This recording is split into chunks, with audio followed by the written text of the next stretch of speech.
तेजस्वी के इस रणनीति से एनडीए की हालत खराब। लालू यादव के रणनीति पर काम कर रहे हैं तेजस्वी। 2025 के चुनाव में कमाल करेगी यह रणनीति। शराबबंदी कानून में हो सकता है बदलाव।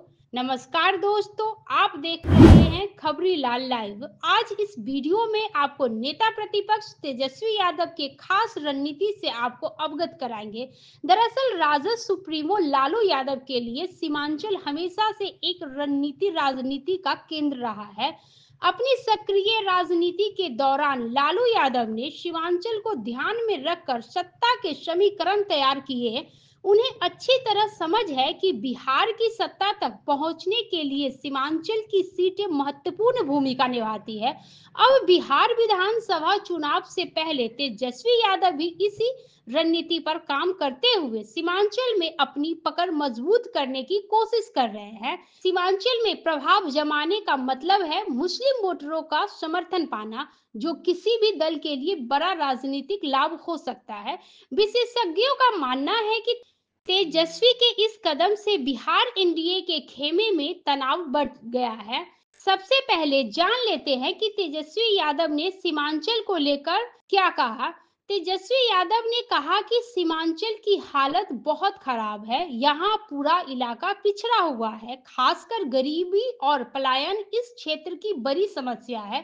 तेजस्वी यादव शनिवार को अपने कार्यकर्ता दर्शन यह संवाद यात्रा के क्रम में कटिहार पहुंचे। वहां उन्होंने शराबबंदी को लेकर सवाल उठाते हुए कहा कि हम लोग चाहते हैं कि नशा मुक्त बिहार हो, लेकिन अगर कानून बना है तो उसमें संशोधन भी होना चाहिए। तेजस्वी ने कहा कि बिहार में शराबबंदी कानून लागू है, इसके बाद भी शराब की होम डिलीवरी हो रही है।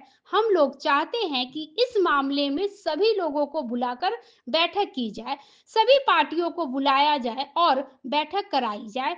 इस मामले में चर्चा होनी चाहिए, सभी लोगों की राय के अनुसार इसमें परिवर्तन करना चाहिए। बिहार में महागठबंधन की सरकार बनने के बाद महिलाओं को 2500 रुपया प्रति माह देने का वादा करते हुए तेजस्वी यादव ने कहा कि इससे महिलाओं को समृद्ध बनाया जाएगा। उन्होंने आगे कहा कि आज महंगाई के कारण महिलाएं परेशान हैं, वह घर का खर्चा भी ठीक से नहीं चला पा रही है। उन्होंने इस क्रम में स्मार्ट मीटर को लेकर भी सरकार पर सियासी हमला बोला। राजद नेता ने कहा कि आज बिहार में बिजली सबसे महंगी मिल रही है, स्मार्ट मीटर से लोग परेशान हैं, अनाप शनाप बिल आ रहा है। हमारी सरकार 200 यूनिट मुफ्त बिजली देगी। सीएम नीतीश पर हमला बोलते हुए कहा कि कल शुक्रवार को बिजनेस मीट था, वहां से भी मुख्यमंत्री गायब थे। मुख्यमंत्री एक शब्द नहीं बोल रहे हैं। पहली बार हुआ है कि सदन का सत्र चला और मुख्यमंत्री एक शब्द नहीं बोले।